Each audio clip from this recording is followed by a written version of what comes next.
আসসালামু আলাইকুম। আজকে কথা বলবো কিছু গুরুত্বপূর্ণ বিষয় নিয়ে। আমাকে এক ভাই প্রশ্ন করেছেন, ছুটিতে থাকা অবস্থায় কফিল খরচ দিতে পারবে কিনা। সম্ভবত উনি ছুটিতে গেছেন, তাই ওনার মনে এই প্রশ্নটা জাগছে। এই প্রশ্ন জাগার পিছনে একটা কারণও আছে।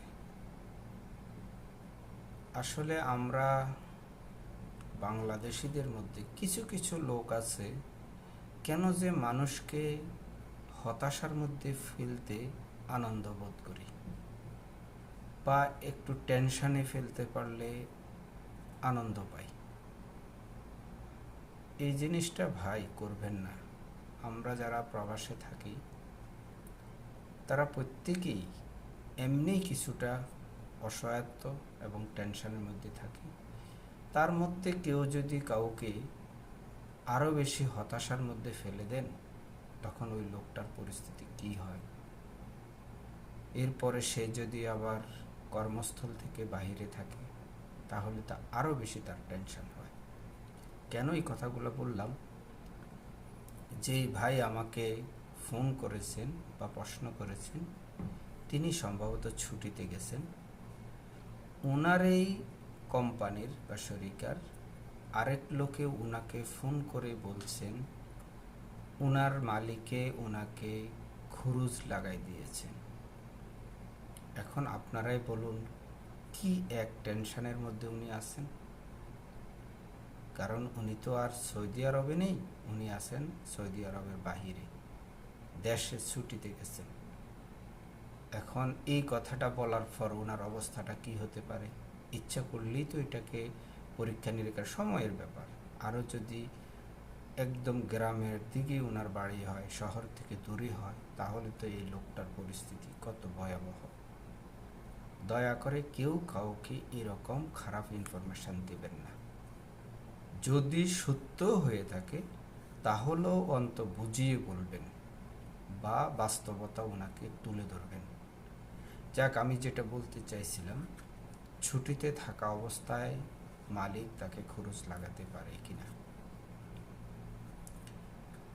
আমি যতটুকু নিউজের মধ্যে শুনেছি, পড়েছি, এবং জাওজাতের তাদের টুইটার এবং ফেসবুক বলেন বা তাদের যেই নিউজগুলো দেওয়ার যেই অপশনগুলো, তাতে ঘাটাঘাটি করে আমি যেটুকু দেখেছি, জাওজাত স্পষ্ট বলেছে যদি কেউ ছুটিতে যেয়ে থাকে তাহলে কফিল তাকে আর খরচ দিতে পারবে না। আবার যদি খুরুজে যেয়ে থাকে তাহলে সেটাকে ক্যান্সেল করে ছুটি বানাতে পারবে না। যা কিছু করতে হবে সেটা সৌদি আরবে ওই ব্যক্তি থাকা অবস্থায় করতে হবে। উনি যখন সৌদি আরবে আসেন তখন ছুটিকে কেটে খুরুজও করা যাবে, খুরুজকে কেটে ছুটিও করা যাবে। এটা কফিল ইচ্ছা করলে পারেন। তবে যদি উনি দেশে চলে যেয়ে থাকেন তাহলে যেই অবস্থায় গেছেন এই অবস্থা থেকে পরিবর্তন করা যাবে না। এটা হলো মোদ্দা কথা। এখন এখানে একটু কথা আছে। আপনাকে হয়তো ছুটি লাগিয়ে দিল, কিন্তু পরবর্তীতে আপনি দেখলেন যে আপনাকে খরচ লাগানো হয়েছে। কি করে বুঝলেন আপনি, বা এটা হলো কিভাবে? আপনি তো দেখেছেন সে ছুটি দিয়েছে আপনাকে। আসলে এটা করতে পারে, আপনি এয়ারপোর্টে হয়তো ছুটি লাগাইছে আপনাকে এক সপ্তাহ আগে, আপনি তো এক সপ্তাহ পরে যাবেন, আপনি টিকিট কাটলেন আরও 4-5 দিন পরে। এর ভিতরেই আপনার কফিল আপনাকে ছুটির জায়গায় খরচ করে দিয়েছে, আপনি জানেন না। 2 নম্বর, সোজা কথা হলো এয়ারপোর্টের ফিঙ্গার দেওয়ার আগ পর্যন্ত কফিল ইচ্ছা করলে সব কিছু করতে পারবে।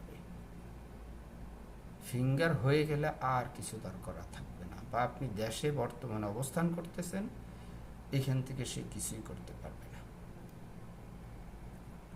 এটা হলো মোদ্দা কথা। সেটা হলো অনেকে বলে যে আমার খরচ লাগাতে কি টাকা লাগে? খরচ লাগাতে টাকা লাগে না, কিন্তু ছুটি লাগাতে টাকা লাগে। প্রথমবার 1 মাসের জন্য আপনার 200 টাকা লাগে, পরবর্তী যত মাস আপনি যাবেন ওই মাসগুলোর জন্য আরও 100 টাকা করে বেশি লাগবে। আবার কথা আছে, আপনি মনে করেন দেশের ছুটিতে চলে গেলেন, যাওয়ার পরে আপনি দেশে থাকা অবস্থায় এখন আপনার আরও ছুটির প্রয়োজন। আপনার কফিলের সাথে সম্পর্ক ভালো, আপনি কফিলকে ফোন করলেন যে আমার আরও 2 মাস বা 3 মাস আমার ছুটি বাড়িয়ে দেওয়ার জন্য বা 1 মাস ছুটি বাড়িয়ে দেওয়ার জন্য। কফিল ইচ্ছা করলে আপনার ছুটি বাড়িয়ে দিতে পারবে। হ্যাঁ, এর জন্য আপনাকে যেখানে 100 টাকার জায়গায় 200 টাকা প্রতি মাসের জন্য আপনাকে পে করতে হবে। এটা আপনার কফিল করবে, এখানে করে আপনার ছুটির মেয়াদটা বাড়িয়ে দেবে। এটা সম্ভব। তো যে কথাটা বললাম, যে লোকটি আমাকে ফোন করেছেন বা জানতে চেয়েছেন, ওনাকে বলবো আপনার সৌদি আরবে যদি একান্ত কেউ থাকে তাহলে জাওজাত থেকে একটা প্রিন্ট আউট উঠে দেখার জন্য আপনি যাওয়ার পরে আপনার কফিল বা যেই সময়টায় আপনি ছুটি লাগার পরে আপনি সৌদি আরবে অবস্থান করেছিলেন ওই অবস্থায় আপনার কফিল আপনাকে কোনো খরচ দিয়েছে কিনা, এটা হলো একটা পদ্ধতি।